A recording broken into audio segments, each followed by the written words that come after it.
And usually when you think about helping children with education, I think most people think about, going to a, lower developed country and donating school stationery supplies and kind of assisting those kids through that.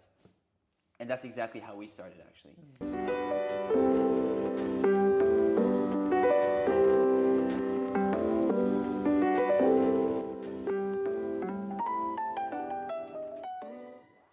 Welcome to International School Times Global. My name is Ivan Fedorov. We're here with Emre Clagar, founder of Youth for Future. Welcome. Thank you so much for having me. Well, I learned about your organization earlier this spring. I thought it was quite fascinating, and I'm glad that you were able to come on this podcast and talk about it. Yeah, thank you. Yeah, it's great to be here. Excited to talk to you and see where this conversation goes. Before we go too much about your organization that you started, love to hear about the journey that you've taken because I find it very fascinating. You're not Japanese, but you were born here. You went through the international school systems, and you're now in university.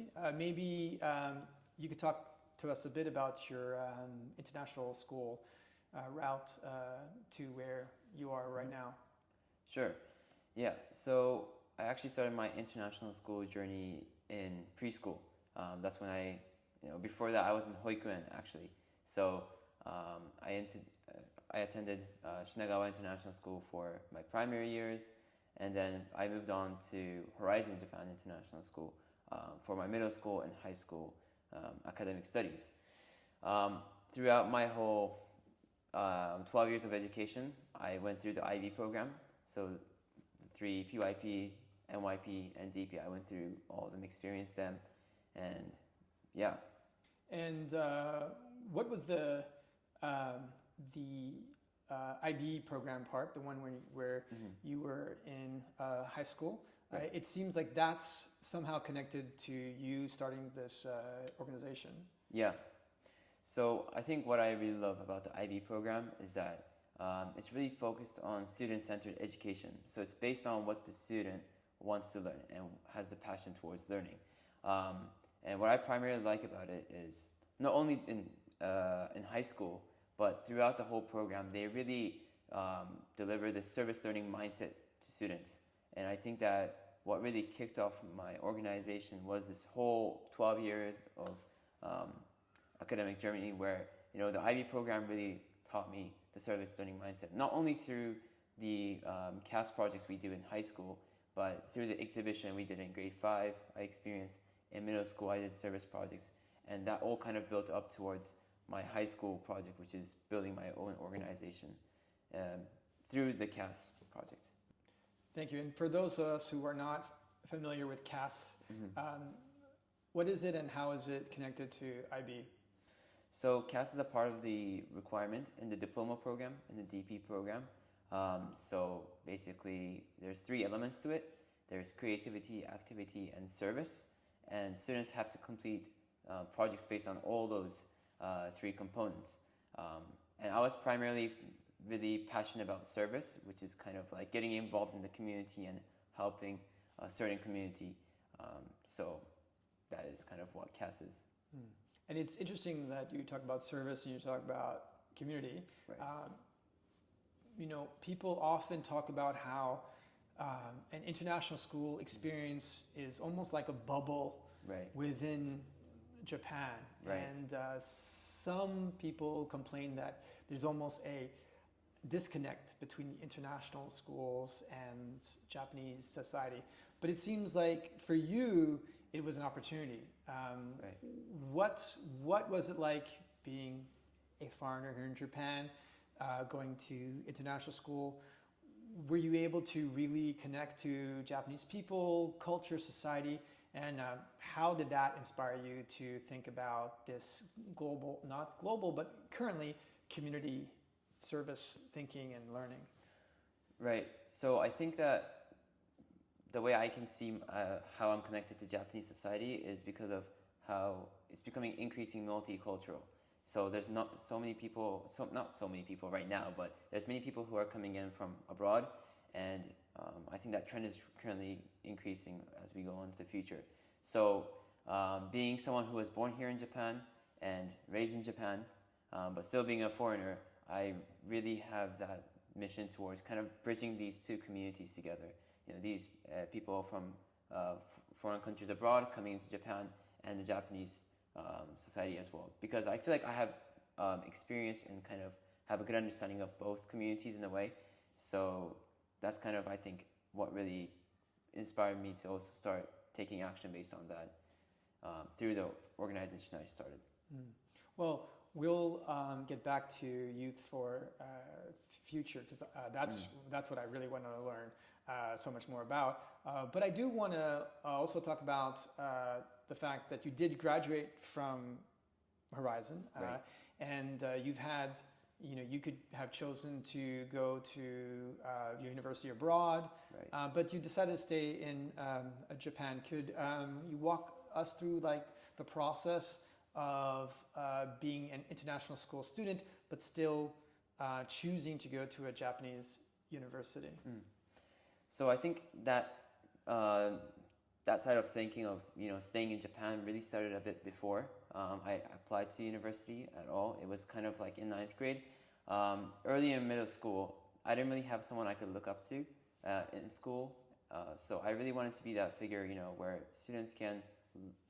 someone who students can look up to and kind of be inspired in a way. And I've lived with that, I would call it that philosophy for quite a while in my high school life. And the really main reason I wanted to stay in Japan is because, I felt like there was more to serve in the community in terms of like, inspiring the students at my school. And I felt like if I were to go abroad, I would quite feel somewhat of a disconnect. And specifically why I chose Keio University, which is I think one of the major decisions of my life, is because the program I specifically go to is called the Pearl Program. It's the Program for Economics, Alliance, Research, and Leadership. And their mission is to really, build the future leaders of this world. And I think that's something I can align with as a personal mission as well. So that's why I chose to go to Keio and specifically go to the Pearl Program. Yeah. Excellent. So I'd love to hear about your experience at Keio. So it sounds like it's a program apart perhaps from the typical programs offered at the universities. What is it like for the foreign community or international school student community at Keio? Do you feel like you are part of the university as a whole? Do you feel somewhat separate? What's the interaction between you and the university? Yeah, sure. So I think what's important to note is that as a Pearl program, we're the only English program based in Hiyoshi campus, which is where we study right now. Of course, we have the master's students, which is in a different building, but we're really kind of like a very small group of foreign students studying in this campus. So it's almost as if like we all come together in a way. It's like an international school community. We only have like 100 students in our program. So everyone kind of knows each other, everyone's friends with each other. And within the program, it's like a friendly environment, just like an international school. Everyone kind of knows each other. When it comes to university as a whole, I think that there are many opportunities to interact with the Japanese students in the Japanese programs.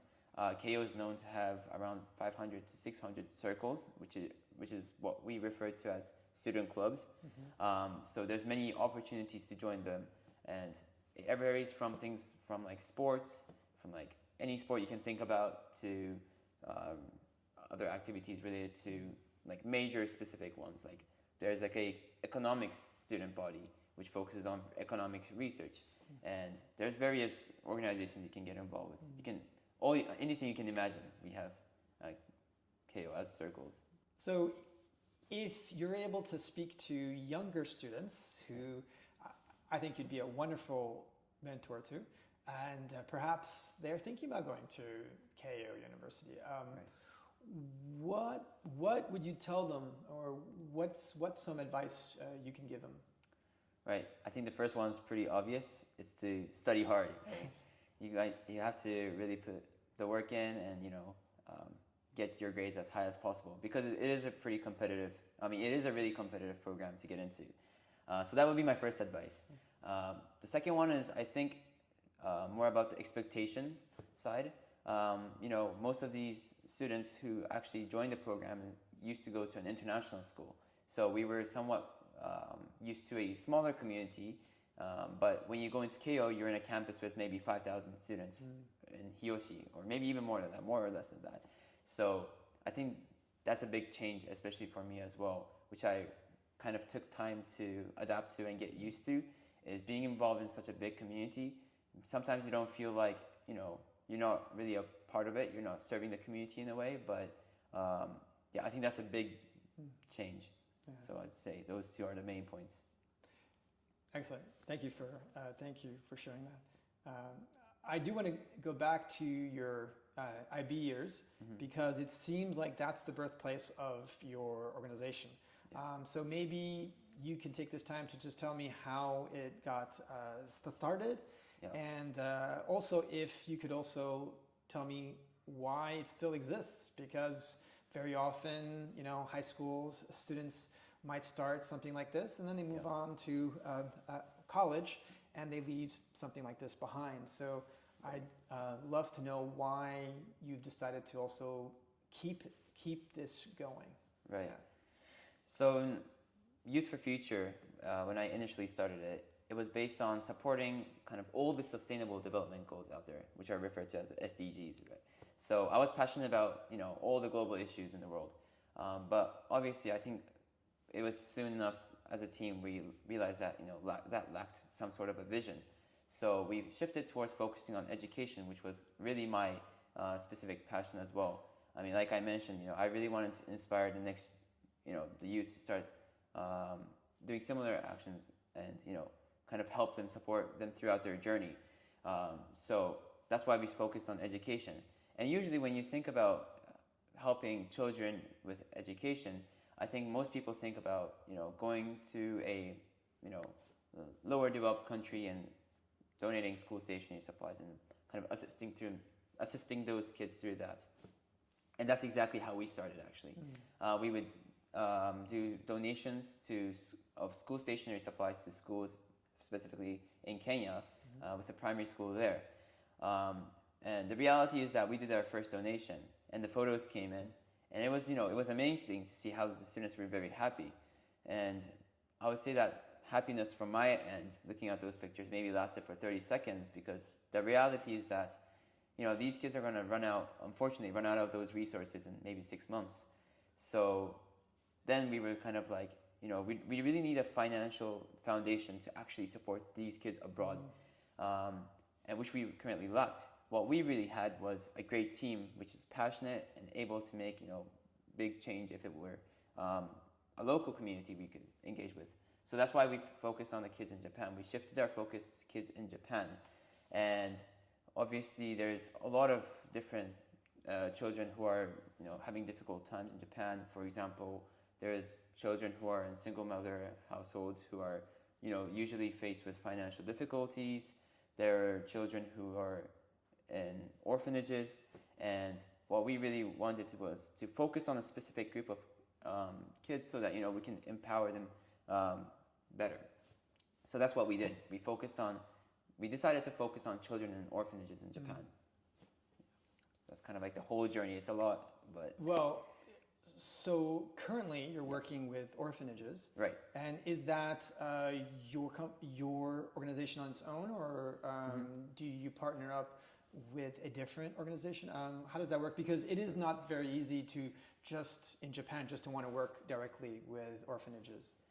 So I think that one of the most important things when it comes to building a nonprofit is being a learner, being a student. So when we first decided to engage with children in orphanages, we were thinking about, how can we get involved?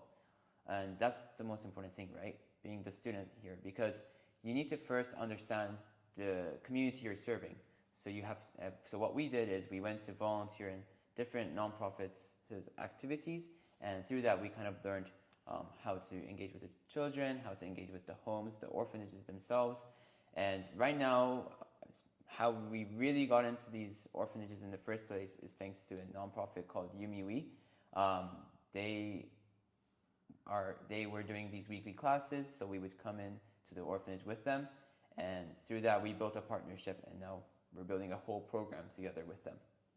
And I think this is now the part that I find I think the most interesting is actually the work that you can now do with all this experience, educational experience first, I think, because there seems to be this build-up to finally working with the community, and now you're in an orphanage. You have access to children that many people would not have access to.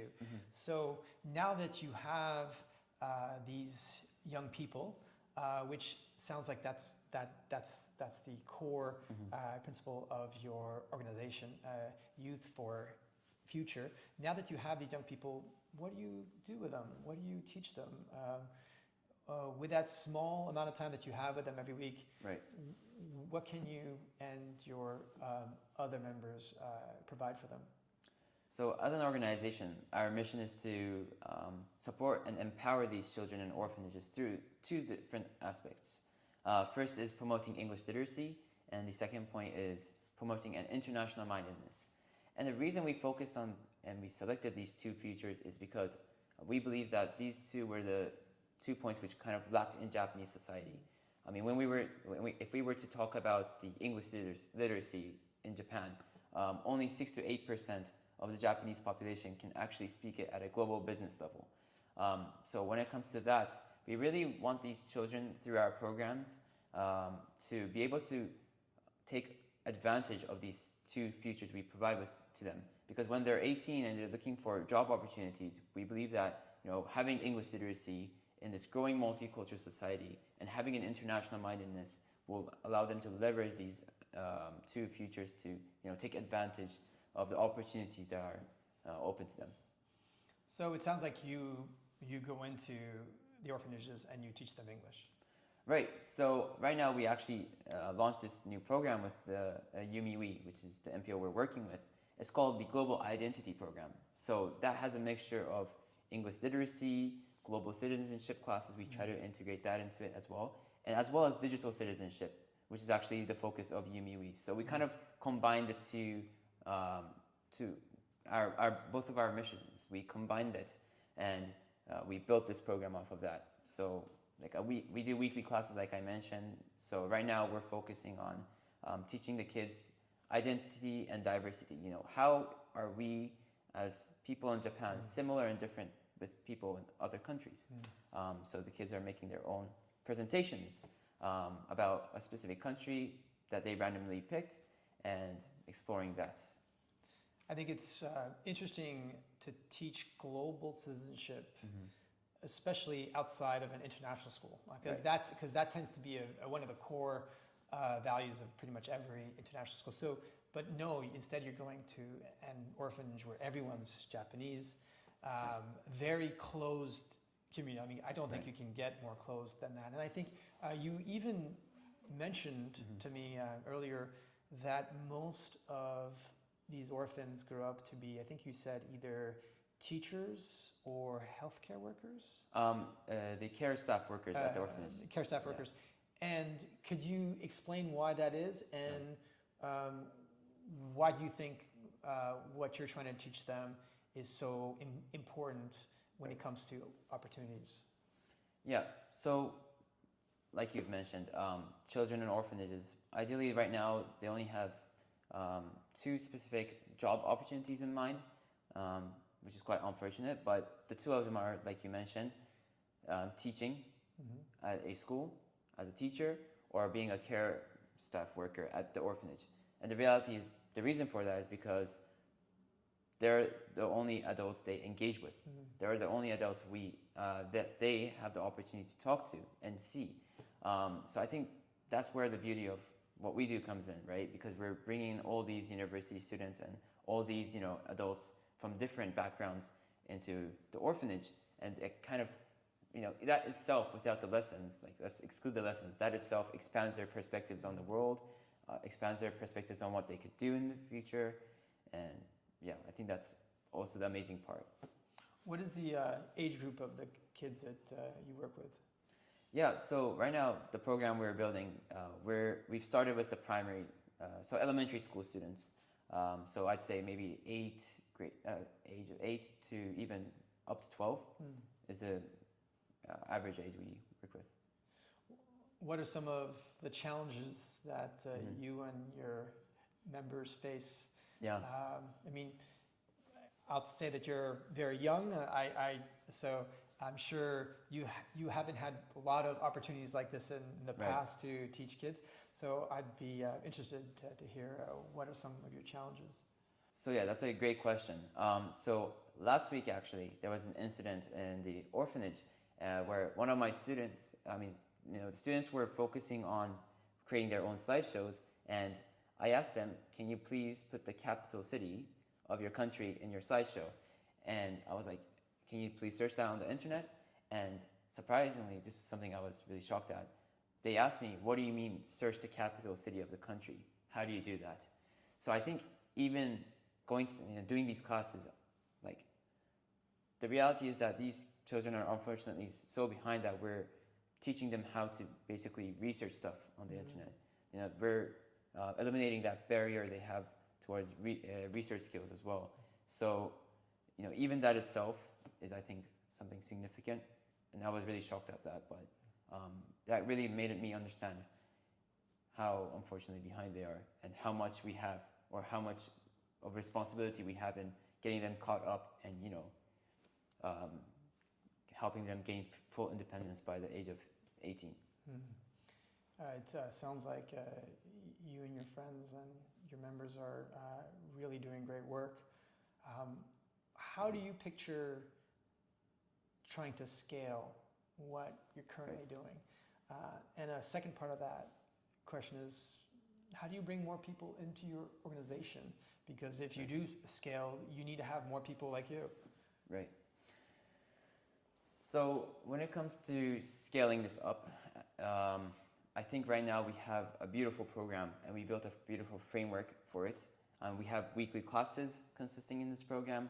We have spring and summer camps we do with the kids consisting in this program. And then we also have once in 2 months, like a fun activity where we bring the orphanages together.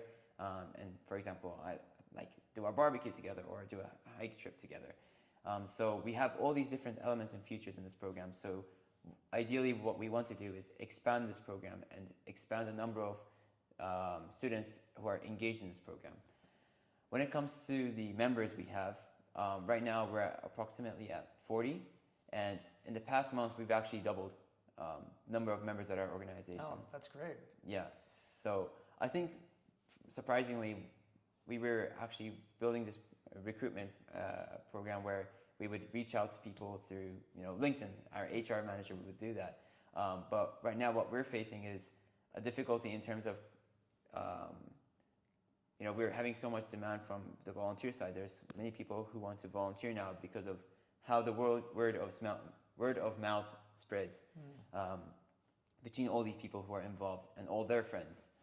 And I think that connects back to kind of the university community overall, right? Because there's different English programs in various universities in Japan, but in reality, these students are all connected with each other in a way. And I think that is really increasing the number of people and volunteers and members we have contributing towards our initiative. How do you see Youth for Future in 5 years? I think you seem to have a clear vision right now. Right.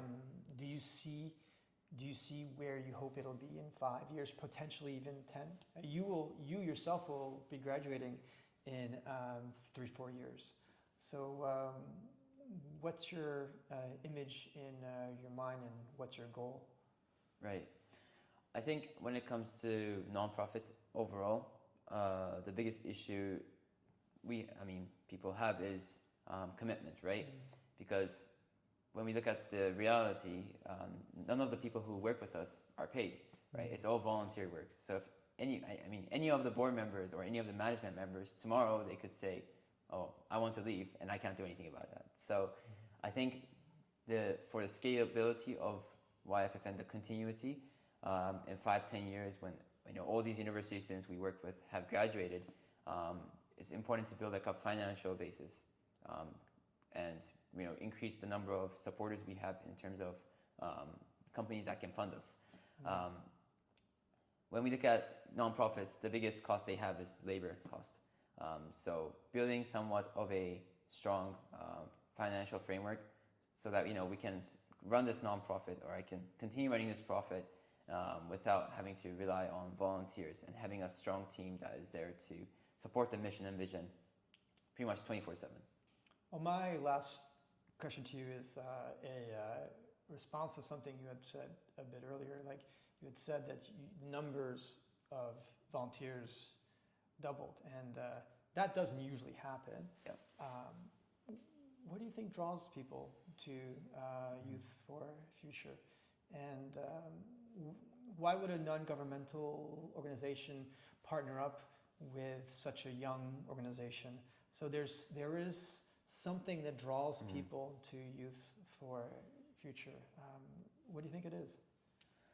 Yeah, that's a great question. I think if I were to talk about what drags in people, it's the fact that I think they can quite relate with the mission we have. We're focused on English literacy and international mindedness. So all the volunteers we really get is bilingual. They have this sense of, they understand that Japanese society is behind in terms of English and international mindedness. So they want to really support the community, the society they are part of through these two elements. So I think the mission and vision has a part to do with it. I think also another factor is that there's no nonprofit. There are many nonprofits in Japan, but they're usually run by adults who are 30s and 40s, 50s, and that's great. Everyone is doing an amazing job. But I think for the youth, by the youth type of nonprofit, it's very rare to see. And I think what really drags and keeps people in YFF is the youth energy we have. Everyone wants to build something from scratch, because we're completely building something from scratch here. And I think people want to be a part of that journey. And I think that's what's really bringing in a lot of people right now. Well, I must say, Emre, it was a pleasure to meet you. It was a pleasure to talk about your organization. That was Emre Clagar, founder of Youth for Future. Thank you so much. Thank you so much.